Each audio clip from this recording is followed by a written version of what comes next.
the Coach Glass podcast. Welcome to the next level. How's it going? We have a special guest here today for the pod. Are you kidding me? We got the SuperSpeed, the brains behind SuperSpeed. We are talking speed this entire podcast, and it's going to be unbelievable. I can't wait. We have Tyler Standifird in the house. But hey, don't speak, please. God forbid, doctor. Listen, I can't interrupt your flow right now, Jason. God forbid, doctor, you come on here and start talking on my podcast. Never. Hey, professor of biomechanics at Utah Valley University. That's all you got to know. Biomechanics, university, professor. This is what you do. This is your whole life. This isn't one of these guys who took like a weekend course on 3D motion capture and said, oh, I'm a biomechanist. You study it, you teach it, you live it, you breathe it. You're a golf guy. You're a nut when it comes to golf and geeking out about how to make people faster. And that's why SuperSpeed says, I think this is our guy. So Tyler, welcome to the podcast. Yeah, it's funny you mentioned that. I mean, I spent 3 years, Jason, in the darkest lab you can imagine. No windows, basement of an old building at the University of Tennessee. And for 3 years, all I did was I mocapped old people walking up and down stairs. Wow. That was it, right? That was my introduction to biomechanics, always with the end goal that golf was where I wanted to be. But there are some certain tools in the tool belt you've got to learn and equip yourself with. And so over a decade, now almost 15 years of doing that, paying the price. Now for the last 3, I've been able to solely focus on golfers and speed. You paid your dues, my man. Yeah, you paid it was your a rough 3 years. Oh, that is a lot of pull-ups, my friend. And I'm not talking about the exercise. Jeepers creepers. Okay, well, hopefully you made also a difference in their lives, being able to get old people up the stairs a little quicker. Yeah, well, again, the thing about it is, Jason, I think maybe one person probably read my study with old people walking up and down stairs. People tend to care more about generating golf speed than they do about how they walk upstairs. Shocker there, right? So let's just go. We're gonna go into the speed. Don't worry, folks. We're gonna give you all like the latest science, the whole bit. But I want to know, was one of those people who read I want to call it it was almost it's a piece of art what you wrote. Yeah. Mm-hmm. Was one of those people Kyle or Michael from SuperSpeed? Is this how you got the job? They were like, if this guy can dedicate that much time and energy into old people walking up and down the stairs, we want him on our team. How did you get in with SuperSpeed and then start really taking this thing to the next level with golf speed? Yeah, it's honestly, this won't surprise anyone that I'm obsessed with the game of golf. And so honestly, how I got in with the SuperSpeed team is literally their stuff started showing up on my algorithms in Instagram and Facebook and Twitter. And I've never been the longest guy off the tee.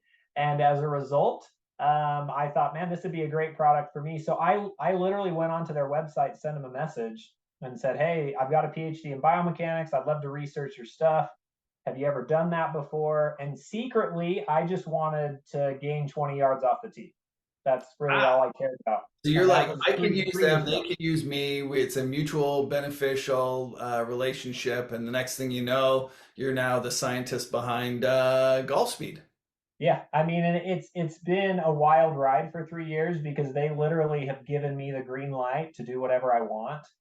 Kyle and Mike are not the kind of guys that want me to produce the results exactly the way they want them. They really want to know how their products work, what's working well and what's not working well, so that they can optimize how golfers gain speed. And so for 3 years, it's just study after study of what happens when people train for speed and how can we tweak the drills and the protocols and how can we add different physical training components to maximize speed gains. I love it. I'm going to play the consumer for a minute. Okay. I'm going to take my trainer hat off for a second, and I'm going to give you some of the questions that maybe some of your, some of the listeners, we call them glisteners. It's not a big deal. They name themselves. But some of the glisteners out there might be thinking about, when we talk about speed, some people think, oh, I gotta get fit. I gotta get stronger. Like I have to go in the gym and get stronger. And that's great for me because when a player says I have to get myself in shape because I need 2 miles an hour more speed on the PJ Tour, or in amateurs, they're like, I need 10 more miles an hour. It's great. And we can make changes in the body and we can make adaptations and all this kind of stuff. We know how to do that. It's great.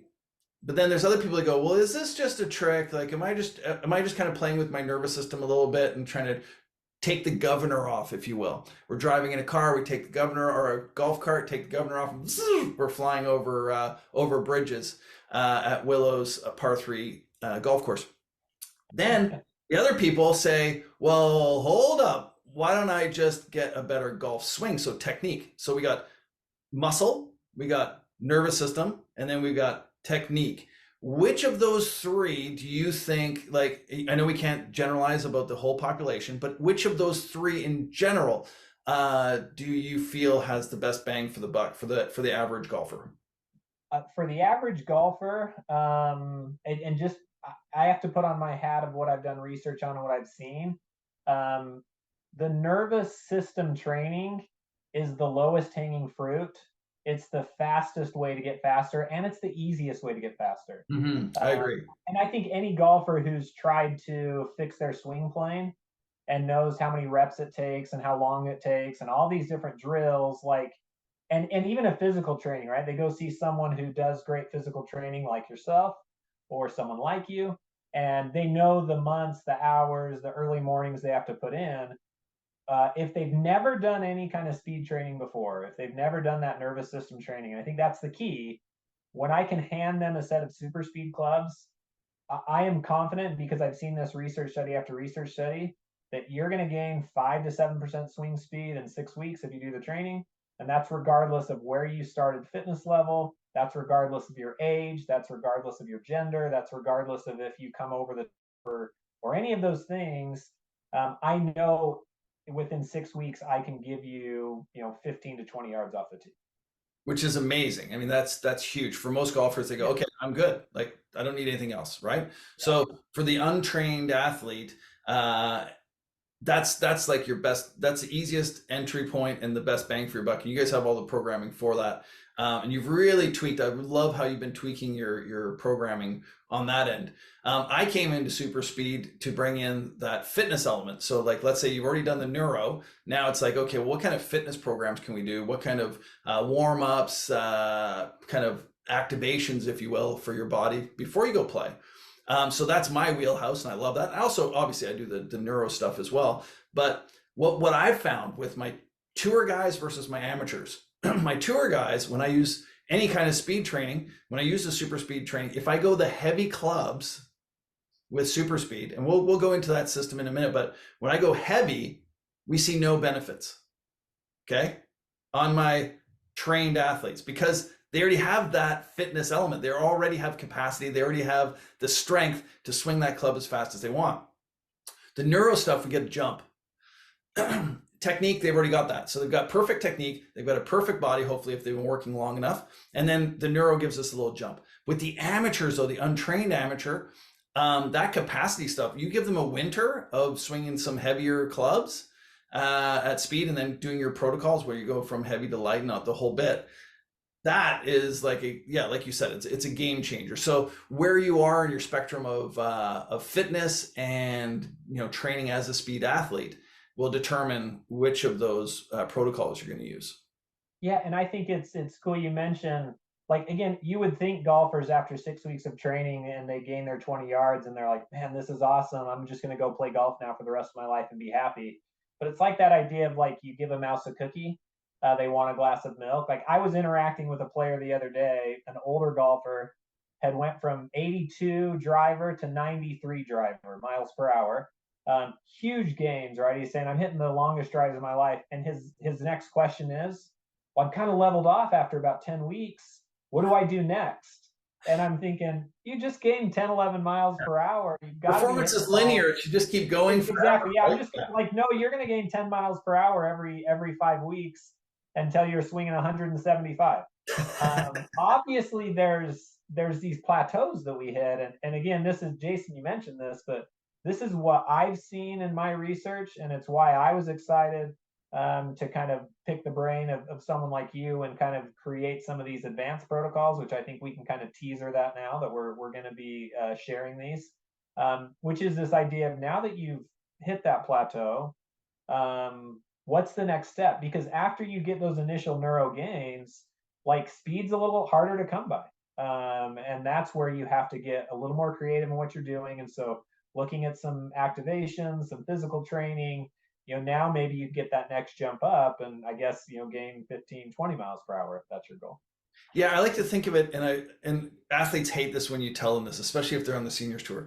You go, here's your potential, like your window of potential. So let's say somebody like Joseph Bramlett or Dustin Johnson, some of these longest hitters out there, right? You go, well, their window of potential is here, like it's elevated, right? So they already have very big speed protocol or potentials. Maybe an amateur who's never done any speed work, never been a sprinter, didn't break a lot of records in college playing football like myself. It's not a big deal.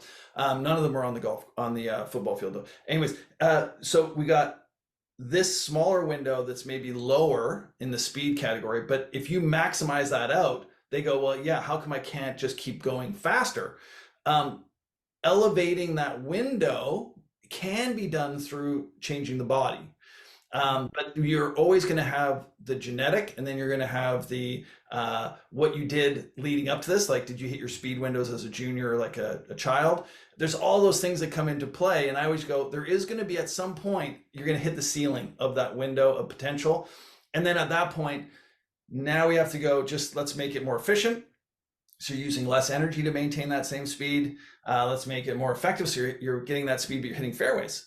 So my question to you is, I've seen this.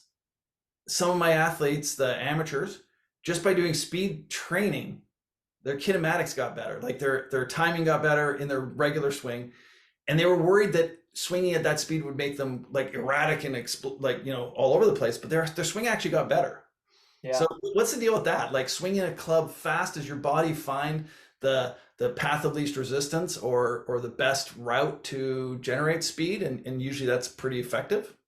Yeah, and that's like that third category you talked about, right? Which is the mechanics category, and this is where a lot of my research centers around. So whether it's force production or motion in terms of kinematic sequences, when I look at research study after research study, in terms of the things that, let's say, golfers would describe as their golf swing, right?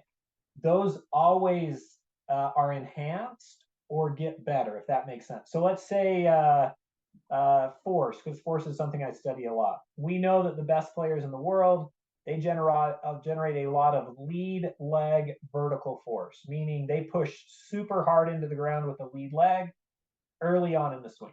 It's just kind of a basic idea.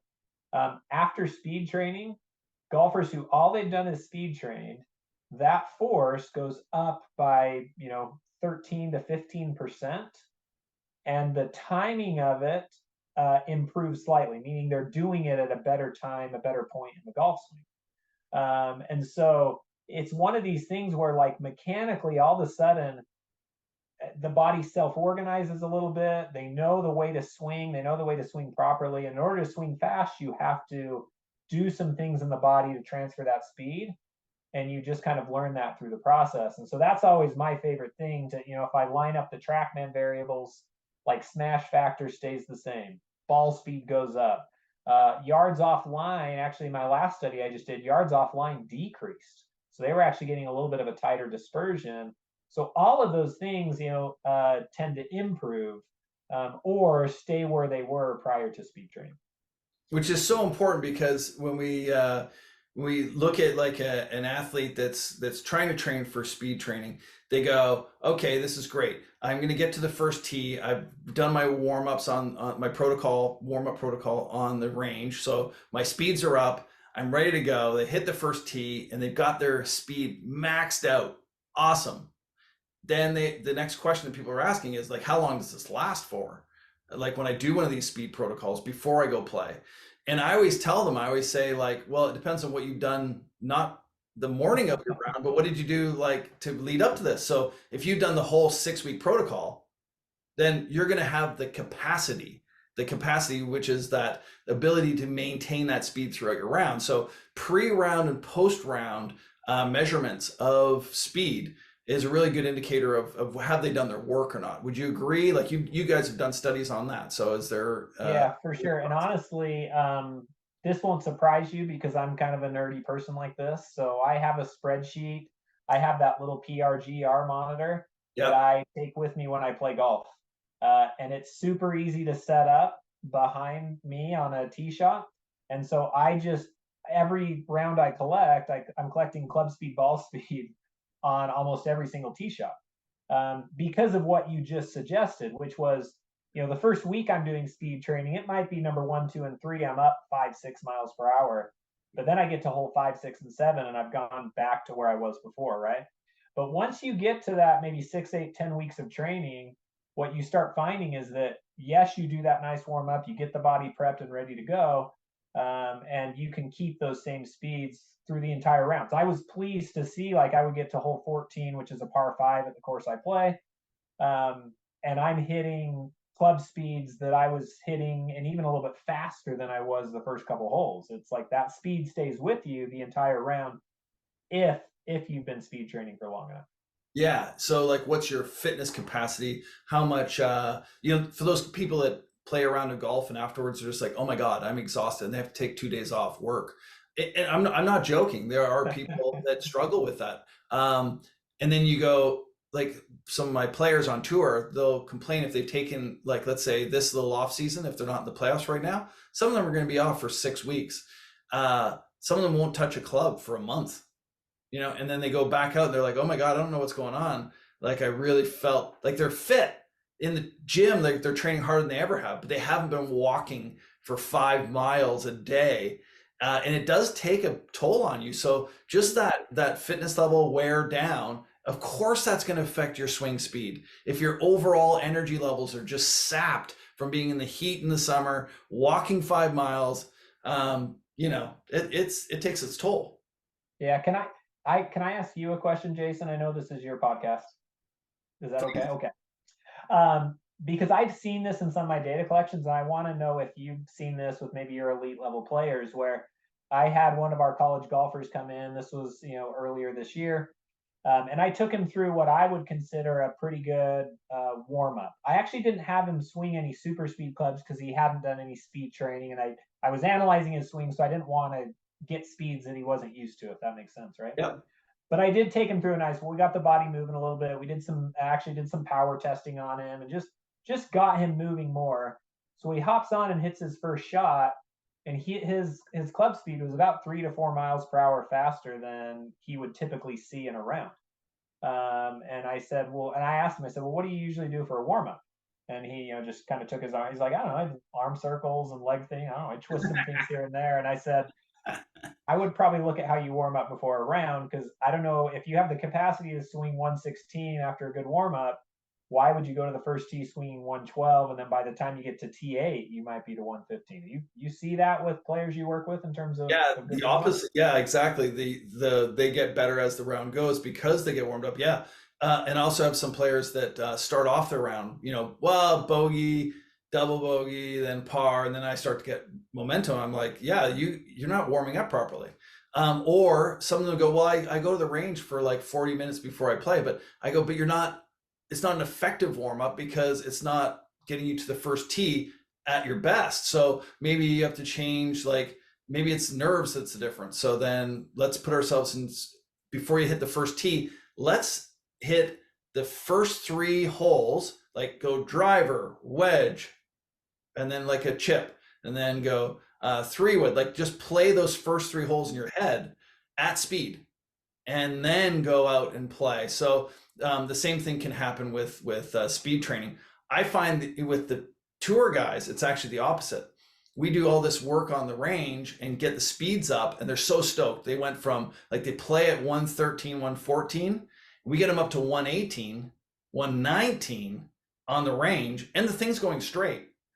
And then they go to play and they go back to 113 because they're like, it's just ingrained. They want to hit a fairway. They don't want to get, and they said, Jay, that's never going to change. And I go, well, if we do enough of this at speed, so 118, 119, Now your brain is gonna trust that you are actually straight because they're bone straight. There's no difference. It's just further. But Yep. there's that fear. So I find the better players slow down when they go play, and some of the people that don't really know how to prepare themselves actually speed up through the at least the Yeah. first 9 holes. Yeah. It's funny you mentioned that. One of the LPGA players I'm working with, All right, it's the don't even same brag kind. about Sorry about it. Like, it. well, I did not play high school football, Jason. I just want to make sure that's clear, right? But it's the same kind of thing where like I would see her on course speeds, and I'd be like, I know you can swing faster than that, and so we actually did something where she, in a driver workout, she alternated between hitting what she would call her stock driver, and then Yep. her very next one would be her fastest drive possible. And her first workout, it was like the stock driver was like 94 and the fastest possible was 100. And I'm like, I hate seeing that huge difference. Well, Yeah. her last workout she did, her stock drivers were now 97, right? There was the gap starting to close. And it's like, again, I'm trying to trick her into getting on that tee. And all of a sudden, her stock driver speed now is 97, 98 because she typically still hits the fairway at 97, 98.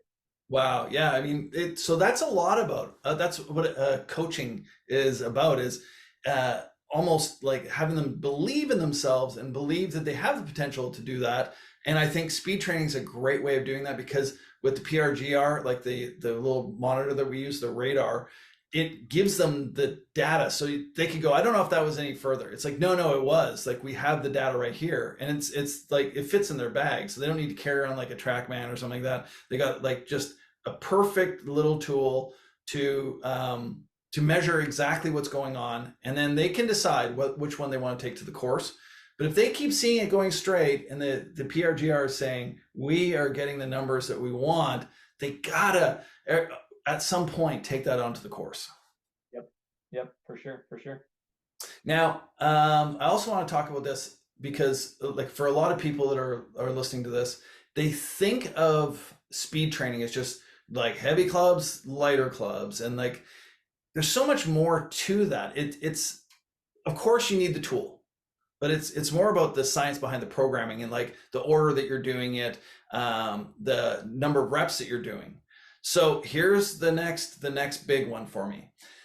Um, for my players that are playing every day, like a tour player, mini tour player, college player, like they're practicing or playing pretty much every day. So let's say 6 days a week. Okay.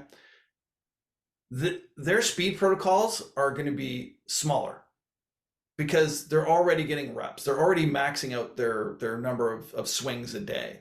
But for a amateur, let's just talk about how much load, how much time under tension we use in fitness, like how much time with their hands on the speed trainer is needed to get those gains for the untrained, so they don't go to the gym, they don't hit 100 balls a day, they might just play on the weekends. What is that protocol versus the elite player? Yeah, those are great questions, and that's where again a lot of my research is centered around that. When I joined the SuperSpeed team, that was one of the things they wanted me to uncover is what's the right number of reps, what's the right number of stimulus in terms of that stress strain response. And what you described is the other group of golfer besides the pro and the high level amateur that you described as the overtrainer. That's also I've seen that a lot with retired golfers Mhm. where we worked with a coach who he would get these 70-year-olds. They were doing the 3 days a week, which that's what we recommend. That is our standard protocol. It's 3 days a week. It's a 10-minute warm up, maybe 5 to 10 minute warm up, a 15-minute workout, and you only do that 3 days a week. Right. You'd want to do it when your body is as fresh as possible. I like to use the radar to do this. Sometimes people might wake up in the morning, have their cup of coffee, go out and speed train, and their speeds are wonderful. Some people might want to, I don't know, go to work, move out throughout their day, and then take a break at 2 o'clock in the afternoon, and all of a sudden their speeds are the fastest then. And so that's where a radar can really help you drive that and make sure that you're finding that point of the day because overtraining, I think, is one of the most detrimental things that we find where golfers will say, you would never agree with that. No, I totally agree with it. I'm just like, that drives me nuts, the Yeah. overtraining. You know, how many people, like people that are speed junkies, they can't get enough of this stuff. They just keep going and going. They're swinging it in parking lots. They're out like with family vacation. They're supposed to be spending time with their loved ones, and they're in the parking lot swinging golf clubs. These people are nuts, and they overdo it. And then they're just like, I don't get it, man. I feel like a rib is out, and then my back hurts. It's like, well, no Yeah. shit. You're just Yeah. at 110 miles an hour with the ultralight club, the super light, and then I'm just like, what's going on here? So Yeah. you can do too much here, folks. Relax. Just do the protocol. Follow the protocols. This man here has done the science, so you don't have to figure it. I think I've got it figured out. This guy doesn't know what he's talking about. I don't care about what university he's at, biomechanics, my ass. I can figure this out on myself. More is better. It's not. Take it easy. And honestly, my favorite thing that we uncovered was during your training, the 3 days a week is ideal, right? Carve out those 25 minutes, do the 3 days a week, no more nor no less. But once you've done that for 8 to 10 weeks, then you can actually fall back into what we call a maintenance phase. Mm. And there's a lot of really great research to support this, where when we're looking at these high velocity, high speed movements, you actually only need that stimulus probably once a week to maintain those gains. And that's where players will really come at me like, wait a second. Like, I don't want to lose all this speed. I've worked so hard to gain all this speed. And I always say, listen, if you want to take that next jump up, scale back a little bit, do the 1 day a week. You're going to hang on to all of the speed you just gained, but you're going to give your body time to prep for that next jump up. So that you can be ready. Maybe during that once a week, that's where you start doing some of more of this physical training, because you know that's something where you need to increase your capacity. Then you jump back into the 3 days a week in our level 2, and now that next jump of 3 to 5% is waiting for you. I love 3 to 5%. I'll take that any day. Loving the 3 to 5. I'll even take a 3 to 6 on a weekend. I'm not afraid. Yeah, some people think I am. I'm not. Now, there seems to be a counter culture, a counter movement, if you will, about counterweight training. Oh yes. Talk to me about it. You know, I got one of these, obviously, the counterweight swing trainer, and I don't know, it just feels weird, but it feels amazing. I wish all my clubs were counterweighted. I got to be honest with you, because what we're talking about, I'll let you describe like how the science works, but basically, we have a super speed club, and on the end of it, we've got a counterweight, which it doesn't match, but it helps with balancing out when you're swinging. You feel it a little bit more weight in the handle, and it makes the end feel a little bit lighter. Is that also just like taking away some of the benefits, or like how does the counterweight work versus the just using a heavier club? Yeah, well, buckle your seatbelt, Jason, because I'm gonna throw an equation at you. Okay, I'm gonna get nerdy on you. All right. What we're doing with that counterweight club, what's cool about it is if you pick up our counterweighted club or the Super Speed C club, it's gonna feel lighter. Interestingly enough, it's about the same weight as your driver. The Mm, only difference is from an inertial standpoint, which inertia in a basic way is how heavy is the item, but then how is that mass distributed along an axis of rotation. And mm, all we've done is said, hey, instead of putting that mass throughout the length of the shaft and out at the club head, let's put it behind the hands in the grip, and that's going to decrease the radius of this inertia equation. So you swing it and it does feel lighter. That's the club that I would say every golfer should swing the fastest in their super speed set. And the key there really is that it's really targeting the last part of what we use to describe speed, the speed pyramid. It's helping you really enhance what your hands and arms are doing at that last stage. Because to make that club go fast, it's all about some of that interaction of the lag principles and your release principles. What's cool about it, I did a study on this club. No shock there. I did a study on it. And what we actually saw is when people trained with only that counterweight club, their speed gains weren't quite as high, but their ball speed and yardage gains were just as high as what we saw in the other studies. They just actually impacted the ball, had a little better impact physics as a result of kind of cleaning up what the hands were doing through the impact zone. So just to be clear, if we're talking fitness, neuro, technique, this isn't more on that technique category. Yeah, I do think so. Again, it's going to have that neuro piece because all over speed training will, but this is the one that from a mechanical standpoint, it's cleaning some things up that the 3 club system will help you generate force better timings. It'll improve your the speeds of your kinematic sequence. This one seems to really be targeting those hand mechanics, which I think is really Right. cool. Okay, so I have juniors that I work with, and Mhm. Wait, that's I have juniors. I have 6. yes, not I'm not talking about my children. Oh, okay. Sorry. Yeah, not Yeah. like you're like a rabbit over there. I Uh, have my own. I needed my own research study group, you dude. need your own study You group. can't get IRB approval to do studies on kids, but my own kids, I can do whatever I want with them. And also you can't have like a control group of less than 5. You know, No, you need nope. 6. 6 is You the need number. 6. 6 is the I'm number. a true scientist. I sacrificed for science. I think your wife sacrificed, let's be honest. Um, Yeah. so I work with tour players and juniors. I don't like the middle ground. You know what I mean? Like I don't like the middle-aged amateur. It's just for me training. I want to really work with people that have lofty ambitions and they're dreaming big and they're like going for it. And juniors are great for that because they are like guinea pigs. I always say I practice on myself first, try any protocol on myself first. Then I bring it to my juniors. Then I bring it to my tour pros because if I know it works for me and I give it to the juniors and then I break a junior, there's always another junior. Like they're easy to find, but you don't want to break a tour pro, right? So I do a lot of the speed protocol experiments, if you will, on my juniors. And what I loved was we have the long drive set, and then we have the regular set, and then we have the junior set. And sometimes I'll play on different forms of those. Like sometimes I'll give a junior a long drive club just to see, like I call them big swings, big D swings. They don't even know. But they are swinging this thing, and I just want to see like when we load them with way too much weight, what happens to their form? What happens to their kinematic sequence? Does everything go out the window? But when we go to the junior set, man, oh man, there's some really cool stuff going on there.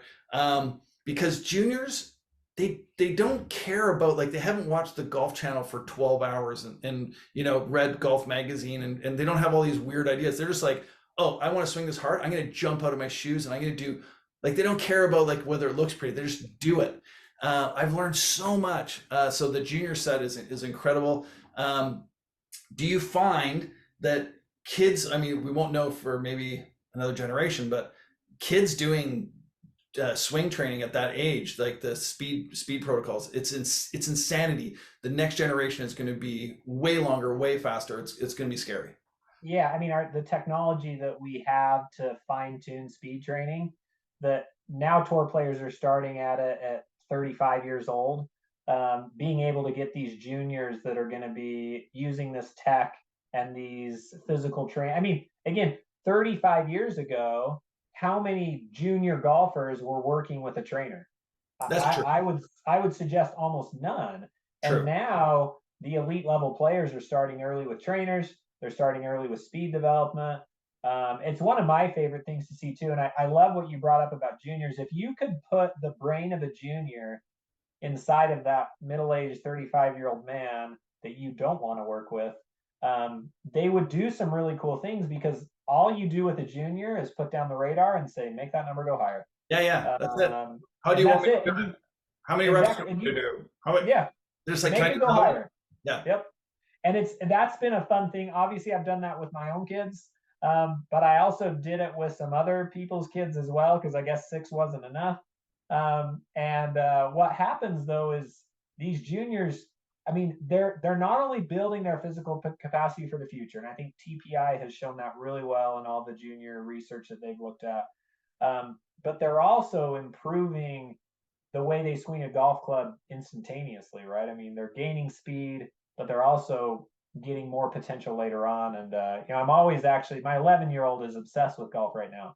And if I ever see him sitting in our hammock in the outside, I'm like, "Have you done your speed training today?" "No, I haven't yet, Dad." And I'm like, "Well, do you want to swing fast when you're 25? Get on it, because it's such a great program." Well, that's funny that you say that because I started working with Jason Duffner years ago, and so we're doing like a Zoom call, and he's in his gym, and so Zoom call training is it. We get pretty good at it, but it's not the same as being in person. So I'm kind of describing what I wanted, and it was basically like a low row where you're rotating and pulling, and he just wasn't getting like the motion, like he wasn't using his legs and stuff. So I said to him, I go, just pretend like you're starting a lawnmower. And he goes, huh? And I goes, just like you pull on the lawnmower, like you're going to start a lawnmower and it won't start, so you're pulling as hard as you can. He goes, I've never mowed the lawn before. And I go, what do you mean you've never looked? Like, were you not a kid? You've never mowed the lawn? He goes, my dad used to say to me, you can either mow the lawn or practice golf. And Ah. he goes, I think I made the right choice. Damn, God damn, you got me. So let's teach them how to mow a lawn. So, That's now he has great. people mow his lawn for him. But no, I wanted to ask you about the junior stuff because I do. The point of my whole story earlier was I do a lot of experiments with my juniors, and not all of them have to make sense. And I posted one recently using the SuperSpeed system. I had the ultralight club because these are my juniors, so I got an ultralight club, and then I go with the red club, which is the heavy club.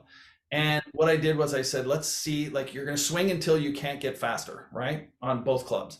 And then what we're going to do is we're going to have a combined score for both those clubs combined. So we're basically going as heavy as you can and as light as you can. And what I wanted to see was against all the other juniors in my academy, what is your overall number? So overall speed number, and then each individual number, the two numbers, how are those different? So what we found was we had some players that had a combined score that was really high, let's say, but they might have been balanced like between the light and the heavy. So like that's like a middle ground. But some people had really, really fast light, but the heavy was like really slow in comparison. So then I'm like, well, those people have a lot of neuro speed, but they just don't have the capacity or the strength to swing the heavy club. Other people, it was like average in their light club, but heavier in their, or really fast in their heavy club in comparison to everybody else. And I'm like, oh, we got to do more neuro work on them. Right. So I'm using this as a tool. I put it on the internet. I put it into the ether webs. And what do I get? Why do you combine the scores? What an idiot. This like, why would you even study this? This is so, and this is why I don't study. I don't, because I'm just like in my academy I thought it was an interesting little approach that they could compete against each other, and then so I I I mean I feel for you, man. You Yeah. experiment on stuff and figure it out. You gotta try this stuff out and see if it sticks. So Yep. what do you think? Do you like that protocol? Do you Yeah, like, it's fine. I'll say this about juniors too, is like juniors are good to experiment on because, and I think Greg Rose says this all the time, right? Your goal isn't to build the best 11-year-old golfer in the world. It's to build the best 24-year-old golfer. And so a pro, if you experiment on Jason Duffner and he loses 3 miles per hour of swing speed, that's a bad experiment. But yeah. if you experiment on your 14-year-old junior and yeah, they played bad in a tournament or two and you say, oh, that didn't work, let's try a different approach, who cares? So I think that's a cool thing with juniors. um, I just started following you maybe 6 days ago. I wasn't following you on Instagram before that. So let me just state that caveat. And I'm glad I did because I saw this pop up and I was like, I want to tear Jason to shred on this. I think this is great. Yeah. Hey, I I actually love the idea because it's stuff I've looked at in my own research, which is I think the way they swing each individual club not only tells you maybe what they could look at physically in the swing, or sorry, in their training, but it also might uncover the hood, maybe some mechanical things. yes. So, for example, I'm going to use myself. I'm that 38-year-old middle-aged golfer that you don't want to work with. I wish you would. I wish you'd take me on. I've sent lots of emails. You keep rejecting them, but um, I know that I don't utilize my vertical ground force very well. It's something I'm working on because I have all the systems to test it, right? Um, but my red club speed tends to be one that's a little bit slower compared to my lighter club speed. I Mhm. tend to be able to generate a lot of speed with lighter sticks than with heavier. And in from a force world, I find that those players who tend to utilize the ground really, really well, they incorporate the legs into their swing, their heavier clubs tend to move a little bit faster. than someone who tends to be quite a bit upper body dominant with their swing. And so Right. I love the idea of comparing those two together, seeing those ratios, seeing the percentage drop. Because if my average score is whatever and my green club is X amount above the average and my red is below, or how it compares, I love you're comparing it to other people. I think it really gives you some specific things to work on. Yeah, So I just wanted to know which kind of camp to put them in. Like, yep. we're going to do both, but where are we going to put our emphasis on? Is it going to be on the speed element, or is it going to be on the strength element? And I know this just to put this into the world of people that are like, well, I've never really tried super speed.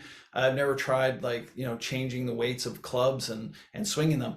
Um, I think it's very similar to riding on a Peloton. So now we're talking to those middle-aged, golfers, right? The Peloton. When I get on there and the instructor is like, "Okay, everybody, we're gonna spin at 120 plus," and you're like, "What? 120? I didn't even know it goes to 120." So I'm like, "Ee!" My legs are flying as fast as I can. I'm at 110, 115.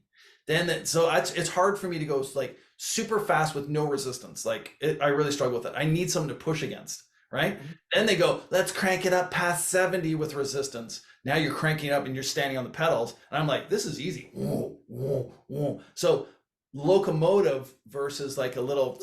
Now, if you've done football training, you don't only have to be fast, you also have to be able to knock the shit out of people. So for me, it was always this combination of like a more of a locomotive at high speed than a little like, fast little fairy dust going, and then when you hit the wall, you're like, right, and you're dead. So I think that there is something to that, and the way you train for that is going to be indicative of what your outcome is trying to Well, be. and it's almost like you're in a somewhat scientific way, you're doing force velocity profiling, right? You're Yeah. looking at that power equation, which is a combination of force and velocity, and you're basically uncovering, is this athlete in a power equation? Are they good on the force but not on the velocity, or vice versa? And it allows you to target that. And it's funny because when I talk to a lot of my students, right, because my full-time job is as a professor, and if I have students who want to go into high level strength and conditioning, this is a principle I look at a lot, because I say, if you're training a football player and your number one goal is to get them to squat 700 pounds, like how often are they going to have to squat 700 pounds in a game? Never. So let's look at this force velocity relationship and let's get them to a level where they have enough force, right? We want that, but then let's play around with these ideas of what can we do in addition to help the velocity part of that equation. And so I think with rotational training, this comparison of the heavy and light is a little bit of that force velocity profiling for these players. Cool. I So like it. don't whoever said those comments, tag me. I'll step in there and I'll take care of them for you. Thanks, buddy. I need a bodyguard on my social media. I would be the one for that. Yeah, you would, because you'll bring the science. I'm always like, I'm not a scientist. I go like, you want to do a study on it? Do a study on it. I'm just showing you some cool stuff I do with my juniors, I think. Yeah. And next one I want to talk about is grip strength, because this is the coolest stuff. When we talked at fitness level 3, we were chatting about grip strength. And Greg always makes fun of me. Like, we have a test in fitness, in TPI fitness track. We use a hand dynamometer. Now, he makes fun of me because he says I can't say that word, but that's how we say it in Canada. So with a hand dynamometer, we squeeze the handle as hard as we possibly can, and it gives us an indication of our grip strength. In our protocols with TPI, we use as an indicator of overall strength. The grip obviously is very important, but it tells us a lot about what's happening from the cervical down into the shoulder, like the nervous system. Are we getting down here? Can we press and get some massive numbers? Then we put it over our head, and all of a sudden it's weak. We got to understand where our grip strength is, and can we maintain grip strength throughout our swing?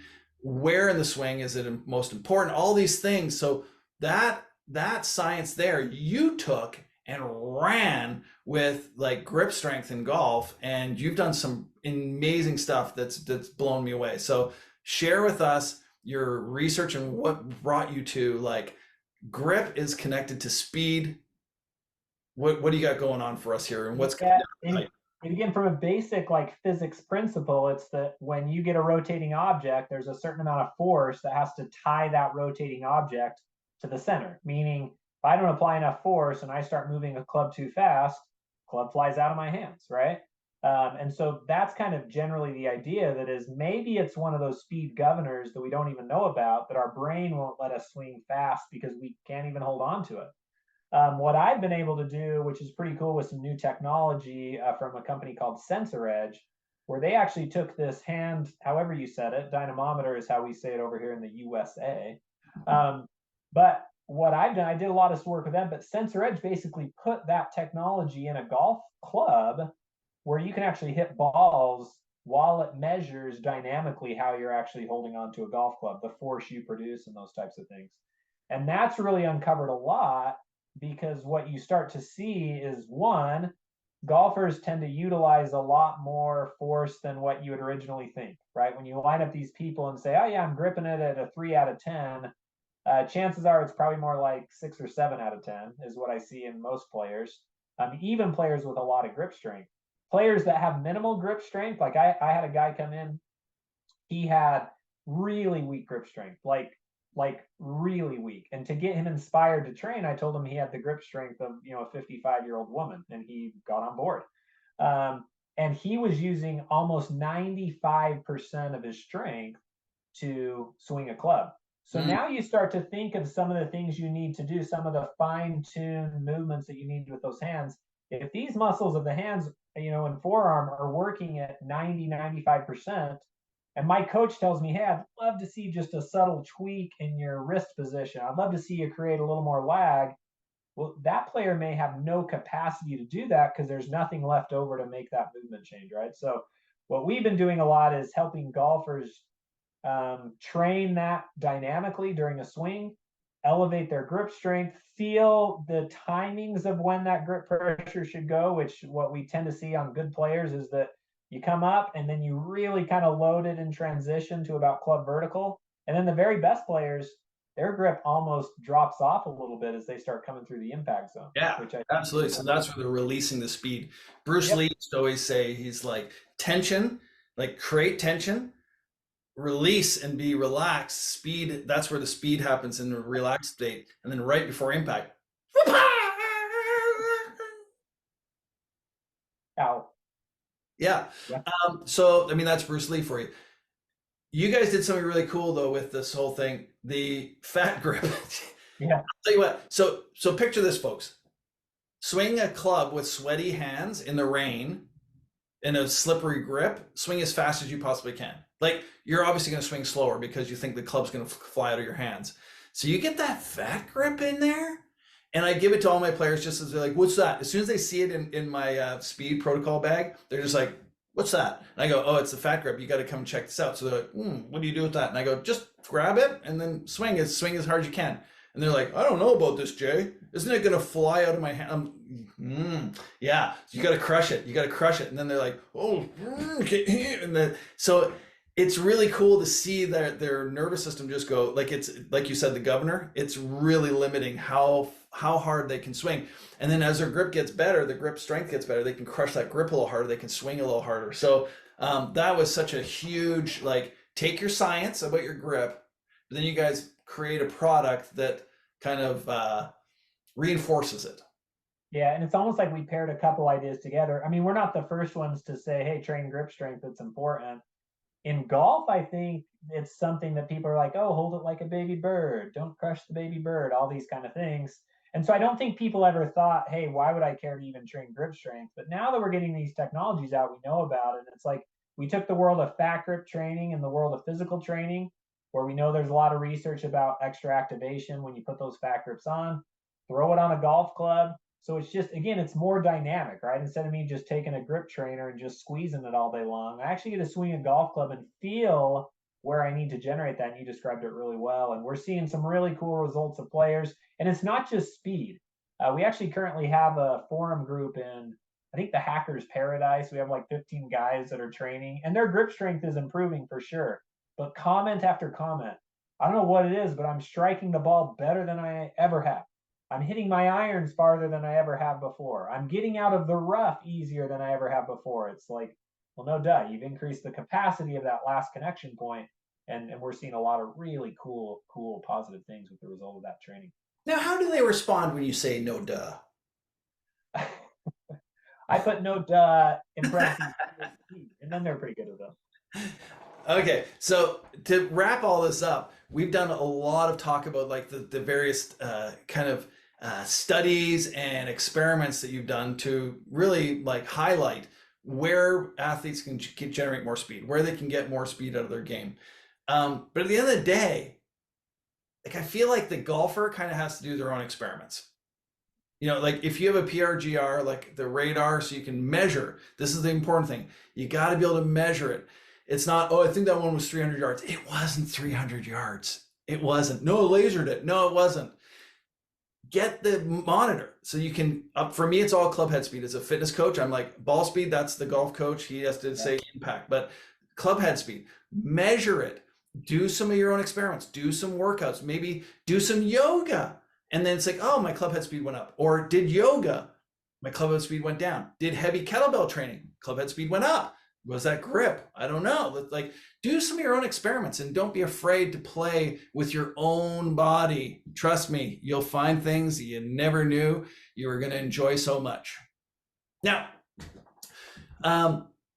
like a burrito, a spicy with tons of jalapenos. We want to know what's coming down the pipe. What's coming down the pipe in golf speed, the science of golf speed?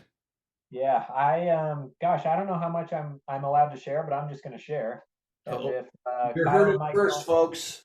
don't like it, then they don't like it. So some of the things we're really excited about this last year. I mean, we've SuperSpeed worked with a lot of tour players before I ever came along, right? They were kind of the first ones on the scene in terms of speed training, and I think now other people are like, "Hey, this is a great idea," and it's like, yes, it is a great idea. Everyone should be doing it.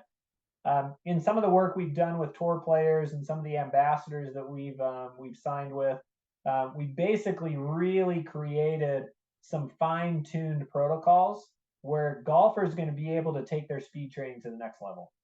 So again, our standard protocols work for almost everyone.